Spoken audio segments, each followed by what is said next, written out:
Our Mutual Friend by Charles Dickens. Book 4, A Turning. Chapter 10. The Doll's Dressmaker Discovers a Word. A darkened and hushed room. The river outside the windows, flowing on to the vast ocean. A figure on the bed, swathed and bandaged and bound, lying helpless on its back, with its two useless arms in splints at its sides. Only 2 days of usage so familiarized the little dressmaker with this scene, that it held the place occupied 2 days ago by the recollection of years. He had scarcely moved since her arrival. Sometimes his eyes were open, sometimes closed. When they were open, there was no meaning in their unwinking stare at one spot straight before them, unless for a moment the brow knitted into a faint expression of anger or surprise. Then Mortimer Lightwood would speak to him, and on occasions he would be so far roused as to make an attempt to pronounce his friend's name. But in an instant consciousness was gone again, and no spirit of Eugene was in Eugene's crushed outer form. They provided Jenny with materials for plying her work, and she had a little table placed at the foot of his bed. Sitting there, with her rich shower of hair falling over the chair back, they hoped she might attract his notice. With the same object she would sing, just above her breath, when he opened his eyes, or saw his brow knit into that faint expression, so evanescent that it was like a shape made in water. But as yet he had not heeded. The they, here mentioned, were the medical attendant, Lizzie, who was there in all her intervals of rest, and Lightwood, who never left him. The 2 days became 3, and the 3 days became 4. At length, quite unexpectedly, he said something in a whisper. "What was it, my dear Eugene?" "Will you, Mortimer?" "Will I?" "Send for her?" "My dear fellow, she is here." Quite unconscious of the long blank, he supposed that they were still speaking together. The little dressmaker stood up at the foot of the bed, humming her song, and nodded to him brightly. "I can't shake hands, Jenny," said Eugene, with something of his old look, "but I am very glad to see you." Mortimer repeated this to her, for it could only be made out by bending over him and closely watching his attempts to say it. In a little while he added, "Ask her if she has seen the children." Mortimer could not understand this, neither could Jenny herself, until he added, "Ask her if she has smelt the flowers." "Oh, I know," cried Jenny. "I understand him now."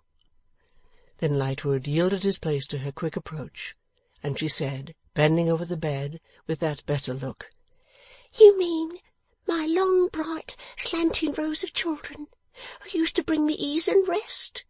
You mean the children who used to take me up and make me light?" Eugene smiled. "Yes." "I've not seen them since I saw you. I never see them now, but I'm hardly ever in pain now." "It was a pretty fancy," said Eugene. "But I have heard my birds sing," cried the little creature. "and I have smelt my flowers. Yes, indeed I have, and both were most beautiful and most divine." "Stay and help to nurse me," said Eugene quietly. "I should like you to have the fancy here before I die." She touched his lips with her hand, and shaded her eyes with that same hand as she went back to her work and her little low song. He heard the song with evident pleasure, until she allowed it gradually to sink away into silence. Mortimer, My dear Eugene. if you can give me anything to keep me here for only a few minutes. To keep you here, Eugene? To prevent my wandering away, I don't know where, for I begin to be sensible that I have just come back, and that I shall lose myself again. Do so, dear boy.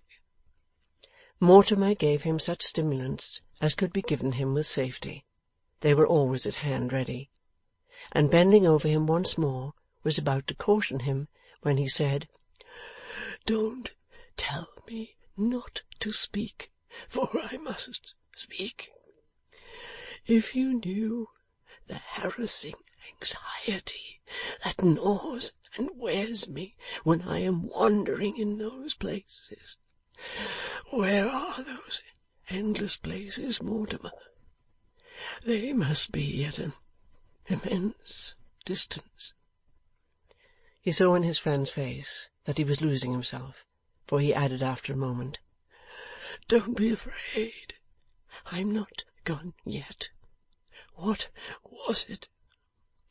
You wanted to tell me something, Eugene. My poor dear fellow, you wanted to say something to your old friend, to the friend who has always loved you, admired you, imitated you, founded himself upon you, been nothing without you, and who, God knows, would be here in your place if he could. Said Eugene, with a tender glance at the other, put his hand before his face. I am not worth it.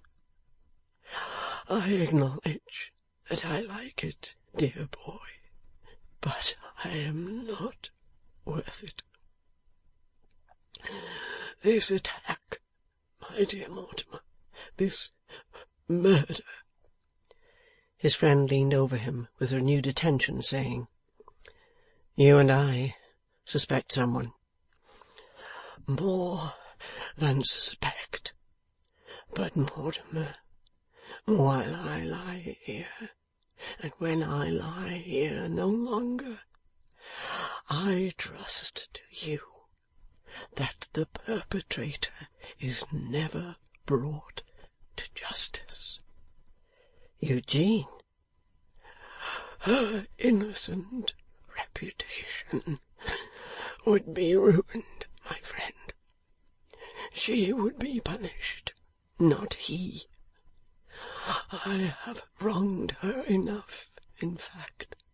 I have wronged her still more in intention. You recollect what pavement is said to be made of good intentions. It is made of bad intentions too. Mortimer, I am lying on it, and I know. Be comforted, my dear Eugene. I will, when you have promised me. Dear Mortimer, the man must never be pursued. If he should be accused, you must keep him silent and save him.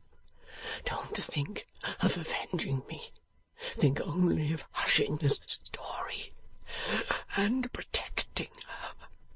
You can confuse the case and turn aside the circumstances. Listen to what I say to you. It was not the schoolmaster, Bradley Headstone. Do you hear me? Twice. It was not the schoolmaster, Bradley Headstone. Do you hear me? 3 times. It was not the schoolmaster, Bradley Headstone. He stopped, exhausted. His speech had been whispered, broken, and indistinct, but by a great effort he had made it plain enough to be unmistakable. Dear fellow, I am wandering away. Stay me for another moment, if you can. Lightwood lifted his head at the neck, and put a wine-glass to his lips. He rallied. I don't know how long ago it was done, whether weeks, days, or hours. No matter. There is inquiry on foot and a pursuit. Say, is there not? Yes. Check it. Divert it. Don't let her be brought in question. Shield her. The guilty man brought to justice would poison her name. Let the guilty man go unpunished. Lizzie, and my reparation before all, promise me. Eugene, I do. I promise you. In the act of turning his eyes gratefully towards his friend, he wandered away. His eyes stood still, and settled into that former intent, unmeaning stare. Hours and hours, days and nights, he remained in this same condition. There were times when he would calmly speak to his friend after a long period of unconsciousness, and would say he was better, and would ask for something. Before it could be given him, he would be gone again. The doll-dressmaker, all softened compassion now, watched him with an earnestness that never relaxed. She would regularly change the ice or the cooling spirit on his head, and would keep her ear at the pillow between whiles, listening for any faint words that fell from him in his wanderings. It was amazing through how many hours at a time she would remain beside him, in a crouching attitude, attentive to his slightest moan. As he could not move a hand, he could make no sign of distress. But through this close watching, if through no secret sympathy or power, the little creature attained an understanding of him that Lightwood did not possess. Mortimer would often turn to her, as if she were an interpreter between this sentient world and the insensible man, and she would change the dressing of a wound, or ease a ligature, or turn his face, or alter the pressure of the bedclothes on him, with an absolute certainty of doing right. The natural lightness and delicacy of touch, which had become very refined by practice in her miniature work, no doubt was involved in this, but her perception was at least as fine. The one word Lizzie he muttered millions of times. In a certain phase of his distressful state, which was the worst to those who tended him, he would roll his head upon the pillow, incessantly repeating the name in a hurried and impatient manner, with the misery of a disturbed mind and the monotony of a machine. Equally, when he lay still and staring, he would repeat it for hours without cessation, but then always in a tone of subdued warning and horror. Her presence and her touch upon his breast or face would often stop this, and then they learned to expect that he would for some time remain still with his eyes closed, and that he would be conscious on opening them. But the heavy disappointment of their hope, revived by the welcome silence of the room, was, that his spirit would glide away again and be lost, in the moment of their joy that it was there. This frequent rising of a drowning man from the deep to sink again was dreadful to the beholders. But gradually the change stole upon him that it became dreadful to himself. His desire to impart something that was on his mind, his unspeakable yearning to have speech with his friend and make a communication to him, so troubled him when he recovered consciousness that its term was thereby shortened. As the man rising from the deep would disappear the sooner for fighting with the water, so he in his desperate struggle went down again. One afternoon, when he had been lying still, and Lizzie, unrecognized, had just stolen out of the room to pursue her occupation, he uttered Lightwood's name. "My dear Eugene, I am here." "How long is this to last, Mortimer?" Lightwood shook his head. "Still, Eugene, you are no worse than you were." "But I know there's no hope. Yet I pray it may last long enough for you to do me one last service. and for me to do one last action. Keep me here a few moments, Mortimer. Try. His friend gave him what aid he could, and encouraged him to believe that he was more composed, though even then his eyes were losing the expression they so rarely recovered. Hold me here, dear fellow, if you can. Stop my wandering away. I am going. Not yet, not yet. Tell me, dear Eugene, what is it I shall do? Keep me here for a single minute. I'm going away again. Don't let me go. Hear me speak first. Stop me. My poor Eugene, try to be calm. I do try. I try so hard. If you only knew how hard. Don't let me wander till I have spoken. Give me a little more wine. Lightwood complied. Eugene, with a most pathetic struggle against the unconsciousness that was coming over him, and with a look of appeal that affected his friend profoundly, said, You can leave me with Jenny while you speak to her and tell her what I beseech of her. You can leave me with Jenny while you are gone. There's not much for you to do. You won't be long away. No, but tell me what it is that I shall do, Eugene. I am going. You can't hold me. Tell me in a word, Eugene. His eyes were fixed again, and the only word that came from his lips was the word millions of times repeated. Lizzie, Lizzie, Lizzie. But the watchful little dressmaker had been vigilant as ever in her watch, and she now came up and touched Lightwood's arm as he looked down at his friend despairingly. Hush, she said with her finger on her lips. His eyes are closing. He'll be conscious when he next opens them. Shall I give you a leading word to say to him? Oh, Jenny, if you could only give me the right word. I can. Stoop down. He stooped, and she whispered in his ear. She whispered in his ear one short word of a single syllable. Lightwood started and looked at her. Try it, said the little creature with an excited and exultant face. She then bent over the unconscious man, and for the first time kissed him on the cheek, and kissed the poor maimed hand that was nearest to her. Then she withdrew to the foot of the bed. Some 2 hours afterwards, Mortimer Lightwood saw his consciousness come back, and instantly, but very tranquilly, bent over him. Don't speak, Eugene. Do no more than look at me and listen to me. You follow what I say? He moved his head in assent. I am going on from the point where we broke off. Is the word we should soon have come to, is it wife?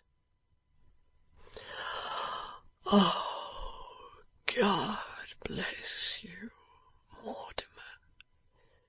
Hush. Don't be agitated. Don't speak. Hear me, dear Eugene. Your mind will be more at peace, lying here, if you make Lizzie your wife. You wish me to speak to her and tell her so, and entreat her to be your wife? You ask her to kneel at this bedside and be married to you, that your reparation may be complete.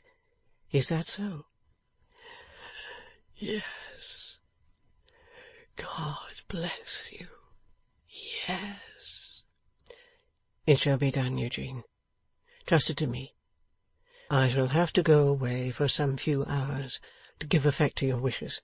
You see this is unavoidable. Dear friend, I said so. True. But I had not the clue then. How do you think I got it?" Glancing wistfully around, Eugene saw Miss Jenny at the foot of the bed, looking at him with her elbows on the bed and her head upon her hands. There was a trace of his whimsical air upon him as he tried to smile at her. "Yes, indeed," said Lightwood. "The discovery was hers.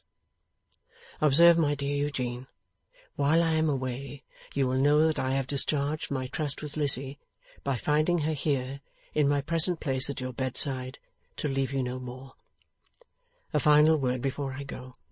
This is the right course of a true man, Eugene, and I solemnly believe with all my soul that if Providence should mercifully restore you to us, you will be blessed with a noble wife in the preserver of your life, whom you will dearly love." Amen. I am sure of that. But I shall not come through it, Mortimer. "You will not be the less hopeful or less strong for this, Eugene." No. Touch my face with yours, in case I should not hold out till you come back. I love you, Mortimer. Don't be uneasy for me while you are gone. If my dear brave girl will take me, I feel persuaded that I shall live long enough to be married, dear fellow. Miss Jenny gave up altogether on this parting taking place between the friends, and sitting with her back towards the bed in the bower made by her bright hair, wept heartily, though noiselessly. Mortimer Lightwood was soon gone. As the evening light lengthened, the heavy reflections of the trees and the river, another figure came with a soft step into the sick room. "Is he conscious?" asked the little dressmaker, as the figure took its station by the pillow, for Jenny had given place to it immediately, and could not see the sufferer's face in the dark room from her new and removed position. "He is conscious, Jenny," murmured Eugene for himself.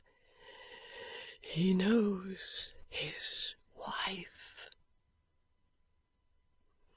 End of Book 4, Chapter 10.